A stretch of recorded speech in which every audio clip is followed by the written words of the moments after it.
দুডাল পাইপেৰে এৰাতিত প্ৰায় 50 লাখ টকা উপাৰ্জন ব্যৱসায়ৰ বিষয়ে জানিলে আচৰিত হ'ব আপুনি ভাবিবলৈ বাধ্য হ'ব অসমতো ইমান স্মাৰ্ট মানুহ আছেনে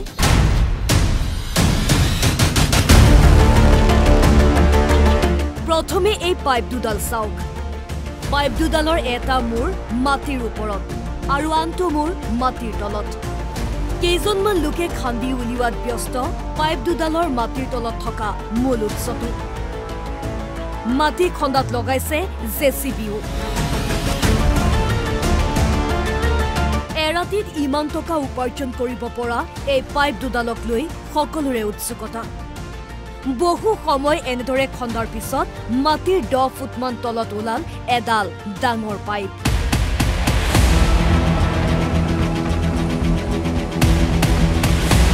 সৰু পাইপ দুডাল এই ডাঙৰ পাইপডালত সংযুক্ত হৈ আছে এতিয়া শুনক আসল ঘটনা এই যে ডাঙৰ পাইপডাল দেখিছে এইডাল অইল ইণ্ডিয়া লিমিটেডৰ খাৰুৱা তেল পৰিবাহী পাইপ আৰু স্মাৰ্ট তেল চুৰি চক্ৰই এই পাইপ ফুটাই ভাল্ভ লগাই লৈ দীৰ্ঘদিনে চুৰি কৰি আহিছে খাৰুৱা তেল তেলটো কেনেকৈ উঠে মানে এটি এনেকুৱা পাইপটো দুটাকে থাকিব দুটা আছে মইতো কালি গাড়ীৰ ওপৰতে থাকোঁ মই চেম্বাৰত ধৰি কিনে থাকোঁ বাকী তলত 3জন মানুহটো সিহঁতে কামটো চলায় বাকী এইটো মই একো নাজানো চাওক হাই প্ৰেছাৰ লাইনটো মানে তেওঁলোকৰ কিছুমান টেকনিচিয়ান আছে আমি জনামতে সেইকেইটা মানে হয়তো তেনেকুৱা এইবিলাকত এক্সপাৰ্ট হ'ব চাগে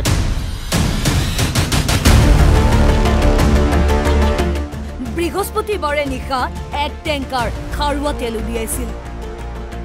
যাৰ মূল্য প্ৰায় 50 লাখ টকা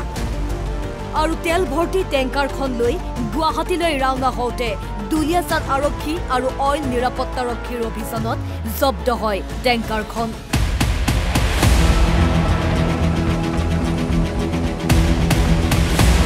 আৰু টেংকাৰখনৰ চালক বেঞ্জামিন মাৰাকক আটক কৰাৰ পিছত চালকৰ স্বীকাৰোক্তিৰ ভিত্তিত দুলীয়াজানৰ ভাদৈ চাৰিআলিৰ 2 নম্বৰ চপাতলি অঞ্চলত অইল ইণ্ডিয়াৰ পাইপ ফুটা কৰি তেল চুৰিৰ এই ঘটনা পোহৰলৈ আহে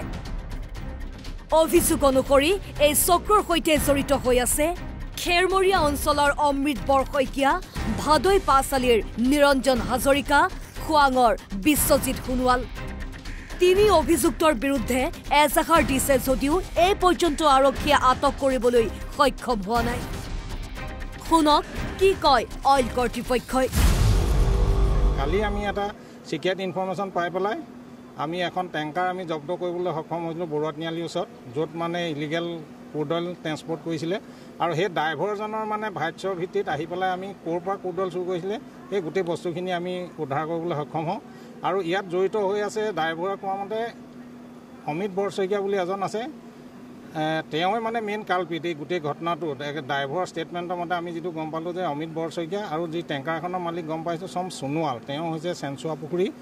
আপোনাৰ ডিব্ৰুগড় ডিষ্ট্ৰিক্টৰ আৰু নিৰঞ্জন হাজৰিকা বুলি এজনৰ মানে তেখেতৰ মাটিডোখৰতে ইউজ কৰি পেলাই তেওঁলোকে কি কৰিছিলে ক্ৰুড অইল ইয়াত লোড কৰি থাকে আগফালে আপোনালোকে দেখিছে টিঙৰ বেৰা দি লয় ইয়াৰ ভিতৰত 12000 বহাই দিলে জেনেৰেলি বাহিৰৰ মানুহে গম নাপায় লোড কৰি এই কাৰবাৰটো চলাই আছিলে এতিয়া পুলিচৰ লগত আমি অলৰেডি আমাৰ ফালৰ পৰা FIR দিয়া হৈছে গতিকে আল্টিমেটলি বাকী যিখিনি কাম আছে বাকীখিনি পুলিচে ডেফিনেটলি উৎখাত কৰিব এটা হাই প্ৰেছাৰ লাইন আৰু হাই প্ৰেছাৰ লাইনটো তেওঁলোকে কেনেধৰণে ইয়াত চুৰি কাৰ্য কৰিব চাওক হাই প্ৰেছাৰ লাইনটো মানে তেওঁলোকৰ কিছুমান টেকনিচিয়ান আছে আমি জনামতে সেইকেইটা মানে হয়তো তেনেকুৱা এইবিলাকত এক্সপাৰ্ট হ'ব চাগে এইটো মানে পুলিচ ইনভেষ্টিগেশ্যনতে ওলাব কথাখিনি গোটেইখিনি কেনেকৈ কি কৰে গোটেই বস্তুটো সেইটো বিষয়ে মই ইমান ক'ব নোৱাৰিম আজি আমি তেওঁলোকক কি কৈছে আমি দুটা পইণ্টত আমি এতিয়া হজ পাইপ পাইছোঁ তেওঁলোকে য'ৰ পৰা মেইন টাংক পাইপলাইনৰ লগত সংযোগ হৈ আছে তাৰপৰা তেওঁলোকে ভাল ফিট কৰি পেলাই এই ভিতৰ চাইডলৈ আনি পেলাই টেংকাৰত লোড কৰে দুটা পইণ্ট পোৱা গৈছে এইটো আজি লাষ্ট আপোনাৰ 2-3 সপ্তাহমানৰ পৰা আমাৰ মাজে মাজে প্ৰেছাৰ ডাউন হয় সদায় নহয় কাৰণ আমি যেতিয়া ছাৰ্ভিলেঞ্চটো আমাৰ বাঢ়ি যায় তেতিয়া মানে নৰ্মেলত থাকে হা অলপ হেৰি হ'লে মানে আকৌ প্ৰেছাৰটো আমি ডাউন পাই ৰিপৰ্ট আহে তেনেকৈ চলি থাকে মাজে মাজে এসপ্তাহ বন্ধ হৈ থাকে নৰ্মেল হৈ থাকে আকৌ কেতিয়াবা আপুনি ধৰক আকৌ প্ৰেছাৰটো ডাউন হৈ যায় সেই তেনেকৈ আজি লাষ্ট 3 সপ্তাহৰ পৰা আমি বস্তুটো ছাৰ্ভিলেঞ্চ কৰি আছিলোঁ কোন জড়িত হৈ আছে ইয়াত মেইন কালপিত মই ক'লোৱে আপোনাক মেইন কালপিত অমিত বৰশইকীয়া নামে লৈ আছে কাৰণ অমিত বৰশইকীয়া টেংকাৰখন আনি অমিত তাৰ ধাবাত এসপ্তাহ ড্ৰাইভাৰটো ৰাখিছে বুলি কৈছে হা